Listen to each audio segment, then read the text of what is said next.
Assalamualaikum warahmatullahi wabarakatuh. Halo, perkenalkan nama saya Melatul Musarofah dengan NIM 1908203220 kelas PSF 4.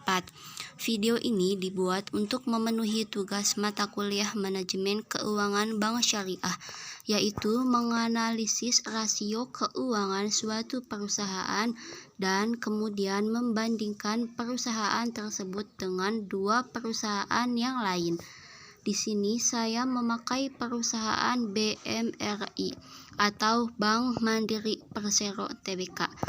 Perusahaan ini tidak asing lagi di kalangan kita, bahkan mungkin sering kita jumpai karena perusahaan ini bergerak di bidang keuangan, yaitu sektor perbankan.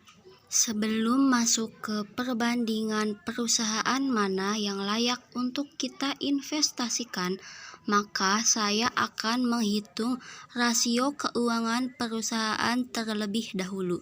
Di sini saya akan menghitung return on equity atau ROE, debt equity ratio atau DER, dan dividend yield perusahaan ini. Oke, langsung saja. Yang pertama kita akan menghitung return on equity atau ROE. Apa itu ROE? ROE adalah rasio profitabilitas untuk mengukur sejauh mana kemampuan perusahaan dalam menghasilkan laba bersih bagi para investor. Untuk menghitung ROE, maka kita harus mencari dulu total ekuitas dan total laba dari perusahaan tersebut yang didapatkan dalam laporan keuangan.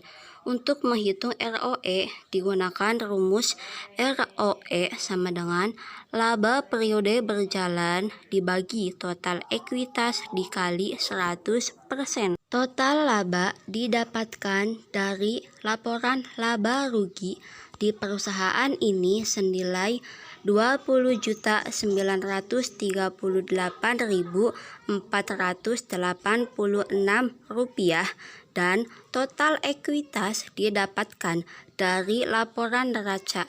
Nah, untuk mendapatkan total ekuitas, caranya adalah dengan menjumlahkan total ekuitas tahun sebelumnya dan tahun yang akan kita hitung, kemudian dibagi menjadi 2. Total ekuitas tahun 2018 sebesar Rp184.960.305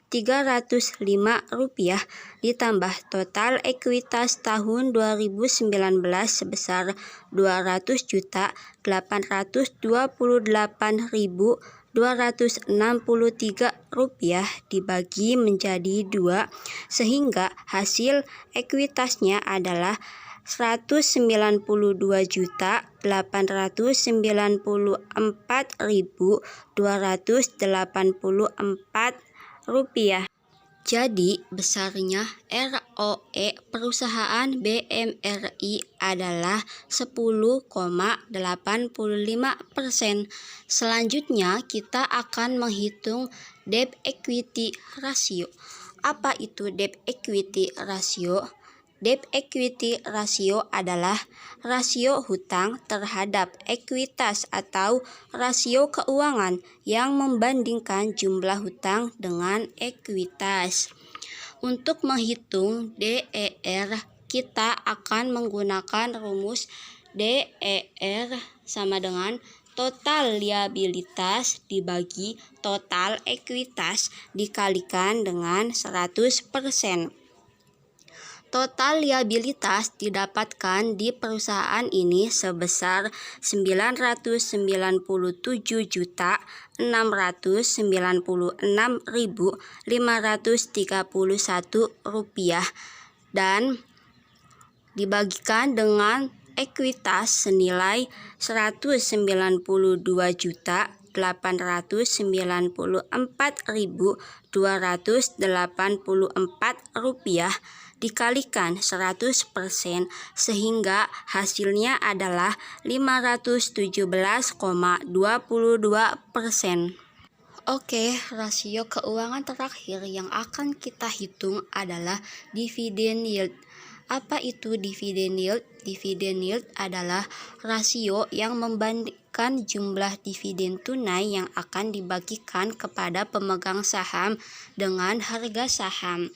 Untuk menghitung dividen yield, kita gunakan rumus dividen yield sama dengan dividen per share dibagi harga saham dikali 100%. Dividen per share didapatkan di aplikasi RTI Bisnis sebesar 353.34171, sedangkan harga saham didapatkan di sebuah web sesuai tanggal yang ada di RTI Bisnis, maka harga saham tersebut sebesar 7.350 dan dikalikan dengan 100%, maka hasilnya adalah 4,8%. Selanjutnya, saya akan membandingkan perusahaan yang saya hitung dengan dua perusahaan lainnya. Di sini saya akan membandingkan dengan perusahaan BBTN dan BBNI.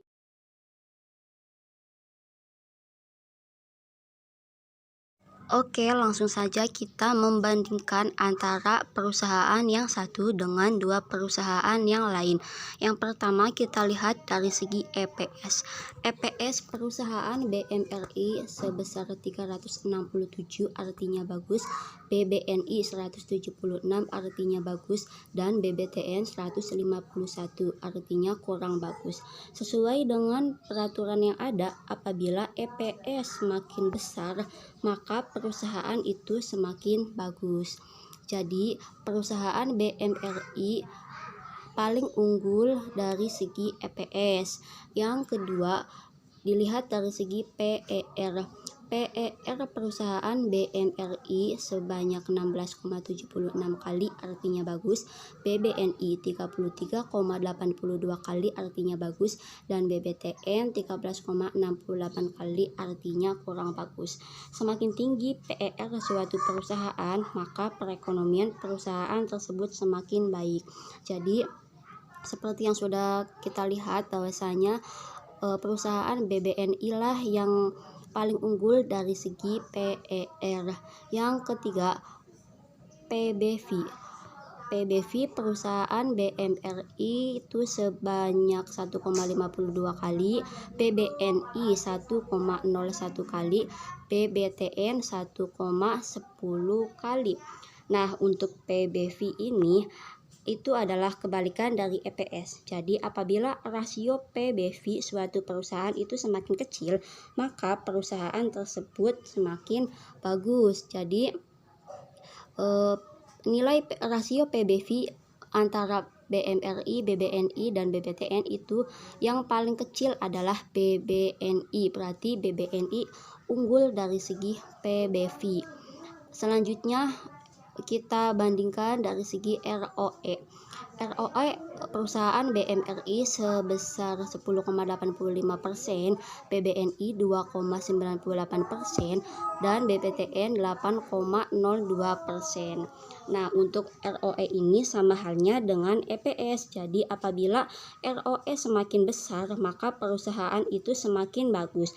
Artinya perusahaan tersebut semakin efisien dalam mengelola modal untuk menghasilkan laba. Selanjutnya kita lihat dari segi debt equity ratio atau DER. DER ini adalah hutang ya teman-teman. Jadi apabila DER dalam suatu perusahaan itu semakin tinggi, maka perusahaan tersebut semakin berbahaya bagi kita. Nah, di sini bisa kita lihat DER dari perusahaan BMRI itu sebanyak 517,22%, BBNI 706,46%, dan BBTN sebanyak 1.707,14%. Artinya perusahaan Artinya perusahaan BBTN ini memiliki hutang yang cukup tinggi. Jadi perusahaan BBTN itu nggak usah kita gunakan ya teman-teman. Selanjutnya dari dividen yield. Dividen yield perusahaan BMRI sebesar 4,8%, BBNI 3,47%, dan BBTN 0,01%. Nah, untuk dividen yield ini apabila di suatu perusahaan rasio dividen yield-nya tinggi, maka perusahaan tersebut semakin baik. Nah, setelah kita membandingkan ketiga perusahaan tersebut, maka dapat kita tarik kesimpulan bahwasanya perusahaan yang terbaik pertama itu adalah perusahaan BMRI. Kenapa perusahaan BMRI? Karena perusahaan BMRI ini memiliki rasio DER yang paling kecil dibandingkan dengan kedua perusahaan lainnya. Artinya, perusahaan BMRI ini memiliki hutang yang cukup rendah jika dibandingkan dengan dua perusahaan pesaingnya. Perusahaan yang kedua itu adalah perusahaan BBNI, kemudian dilanjut dengan perusahaan BBTN. Oke, mungkin cukup sekian yang bisa saya sampaikan. Terima kasih sudah menonton video saya. Wassalamualaikum warahmatullahi wabarakatuh.